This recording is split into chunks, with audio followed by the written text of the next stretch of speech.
ನಮಸ್ತೆ ಸ್ನೇಹಿತರೆ, ಇವತ್ತಿನ ವಿಡಿಯೋದಲ್ಲಿ ಅವಲಕ್ಕಿ ಚಕ್ಲಿನ ಮಾಡ್ತಾ ಇದ್ದೀನಿ. ತುಂಬ ಸುಲಭ ವಿಧಾನದಲ್ಲಿ ತಿಳಿಸ್ಕೊಡ್ತಿದ್ದೀನಿ. ಮೊದಲಿಗೆ ನಾನಿಲ್ಲಿ ಅಚ್ಚ ಖಾರದ ಪುಡಿ ತೊಗೊಂಡಿದ್ದೀನಿ.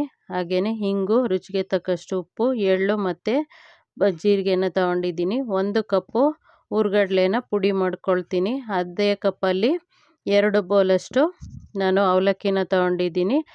ಹುರ್ಗಡ್ಲೆ ತೊಗೊಂಡಿರೋ ಕಪ್ಪಲ್ಲೇ 3 ಬೌಲಷ್ಟು ಅಕ್ಕಿ ಹಿಟ್ಟನ್ನ ತೊಗೊಂಡಿದ್ದೀನಿ.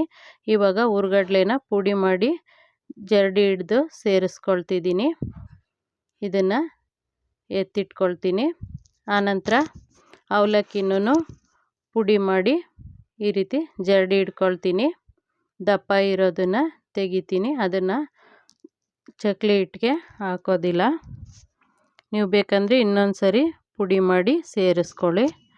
ಇವಾಗ ಇದಕ್ಕೆ ನಾನು ಅಕ್ಕಿ ಹಿಟ್ಟು 1 ಬೌಲು ಹುರ್ಗಡ್ಲೆಗೆ 3 ಬೌಲು ಅಕ್ಕಿ ಹಿಟ್ಟು, 2 ಬೌಲು ಅವಲಕ್ಕಿ ಹದದಲ್ಲಿ ತೊಗೊಂಡಿದ್ದೀನಿ.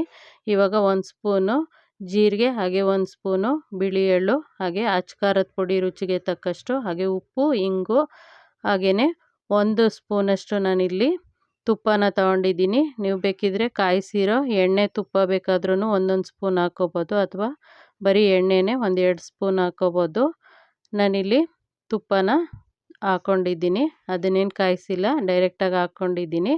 ಇದು ಕೈಯಲ್ಲಿ ಮೊದಲಿಗೆ ಮಿಕ್ಸ್ ಮಾಡಿದಾಗ ಕೈಯಲ್ಲಿ ಉಂಡೆ ಬರಬೇಕು, ಅಷ್ಟಾಗಿದ್ದರೆ ತುಪ್ಪ ಸಾಕು ಅಂತ. ಇಲ್ಲಾಂದರೆ ಇನ್ನೊಂದು ಸ್ವಲ್ಪ ತುಪ್ಪ ಅಥವಾ ಎಣ್ಣೆ ಹಾಕ್ಕೊಂಡಿದ್ರೆ ಎಣ್ಣೆ ಹಾಕ್ಕೊಂಡು ಈ ರೀತಿ ಸ್ವಲ್ಪ ಸ್ವಲ್ಪ ನೀರು ಸೇರಿಸ್ಕೊಳ್ತಾ ಕಲಸಿಟ್ಕೊಳ್ತೀನಿ. ಇದನ್ನು ಕಲಸಿದ ತಕ್ಷಣವೇ ನಾನು ಚಕ್ಲಿ ಒರಳಿಗೆ ಹಾಕ್ಕೊಂಡು ಚಕ್ಲಿನ ಮಾಡ್ಕೊಳ್ತೀನಿ. ಯಾವುದಾದ್ರೂ ಶೀಟ್ ಮೇಲೆ ಅಥವಾ ಆಯಿಲ್ದು ಕವರ್ ಇರುತ್ತಲ್ಲ, ಕವರ್ ಮೇಲೆ, ಅಥವಾ ಬಾಳೆ ಎಲೆ ಇದ್ದರೆ ಬಾಳೆ ಎಲೆ ಮೇಲೆ ಈ ರೀತಿ ಚಕ್ಲಿನ ಒತ್ಕೊಂಡು ಎಣ್ಣೆಗೆ ಬಿಟ್ಕೊಳ್ಳೋದು. ಇನ್ನೊಂದು ಕಡೆ ನಾನು ಎಣ್ಣೆನ ಮೊದಲೇ ಕಾಯಕ್ಕಿಟ್ಕೊಂಡಿದ್ದೆ, ಹಾಗಾಗಿ ಎಣ್ಣೆಯಲ್ಲಿ ಈ ರೀತಿ ಬಿಟ್ಕೊಳ್ತಿದ್ದೀನಿ. ತಕ್ಷಣಕ್ಕೆ ಆಗುತ್ತೆ, ಹಾಗೆ ತುಂಬ ರುಚಿಕರವಾಗಿರುತ್ತೆ. ಇವಾಗ ಶ್ರೀಕೃಷ್ಣ ಜನ್ಮಾಷ್ಟಮಿ ಆದ್ದರಿಂದ ಇದನ್ನು ಪ್ರಸಾದಕ್ಕಾಗಿ ಮಾಡ್ಕೋಬೋದು. ನೋಡಿ, ಒಂಬಣ್ಣ ಬರೋವರೆಗೂ ಬೇಯಿಸ್ಕೊಂಡ್ರೆ ಆಯಿತು. ಇದೇನು ತುಂಬ ಒಂಬಣ್ಣ ಬರೋ ಆದರೂ ಪರವಾಗಿಲ್ಲ. ಇದು ಬಬಲ್ಸ್ ಕಡಿಮೆ ಆದಾಗ ತೆಗೆದುಬಿಡಿ. ತುಂಬ ರುಚಿಕರವಾಗಿರುತ್ತೆ. ಹಾಗೆ ಸುಲಭವಾಗಿ ಮೊದಲನೇ ಬಾರಿಗೆ ಚಕ್ಲಿ ಮಾಡೋರಾದ್ರೂ ಈ ವಿಧಾನದಲ್ಲಿ ಮಾಡಿಕೊಂಡ್ರೆ ತುಂಬ ಚೆನ್ನಾಗಿ ಬರುತ್ತೆ. ಒಮ್ಮೆ ಈ ವಿಧಾನದಲ್ಲಿ ಟ್ರೈ ಮಾಡಿ ನೋಡಿ, ಹೇಗೆ ಬಂತು ಅಂತ ತಿಳಿಸಿ. ಹಾಗೆ ಈ ವಿಡಿಯೋನ ನಿಮ್ಮ ಸ್ನೇಹಿತರಿಗೂ ಶೇರ್ ಮಾಡಿ. ನೋಡಿ, ಇದು ಬಬಲ್ಸು ಕಡಿಮೆ ಆದ ನಂತರ ನಾನು ಎತ್ತಿಟ್ಕೊಳ್ತೀನಿ. ಹಾಗೆ ಇನ್ನೊಂದು ಬ್ಯಾಚು ಹಾಕ್ಕೊಂಡಿದ್ದೀನಿ. ಈ ರೀತಿ ಒಂದೂ ಒಡೆಯಲ್ಲ, ಚೆನ್ನಾಗಿ ಬರುತ್ತೆ.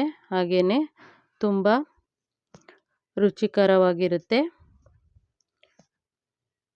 ಇದು ತುಂಬ ಕಲರ್ ಏನು ಬರೋದಿಲ್ಲ.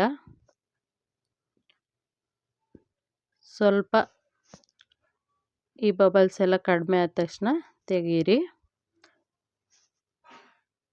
ಇದನ್ನು ಇವಾಗ ಎತ್ತಿಟ್ಕೊಳ್ತೀನಿ. ಸ್ನೇಹಿತರೆ, ಈ ವಿಡಿಯೋ ಇಷ್ಟ ಆಗಿದ್ದರೆ ಪ್ಲೀಸ್ ಲೈಕ್ ಮಾಡಿ, ಮರೆಯದೆ ಕಮೆಂಟ್ ಮಾಡಿ. ಧನ್ಯವಾದಗಳು.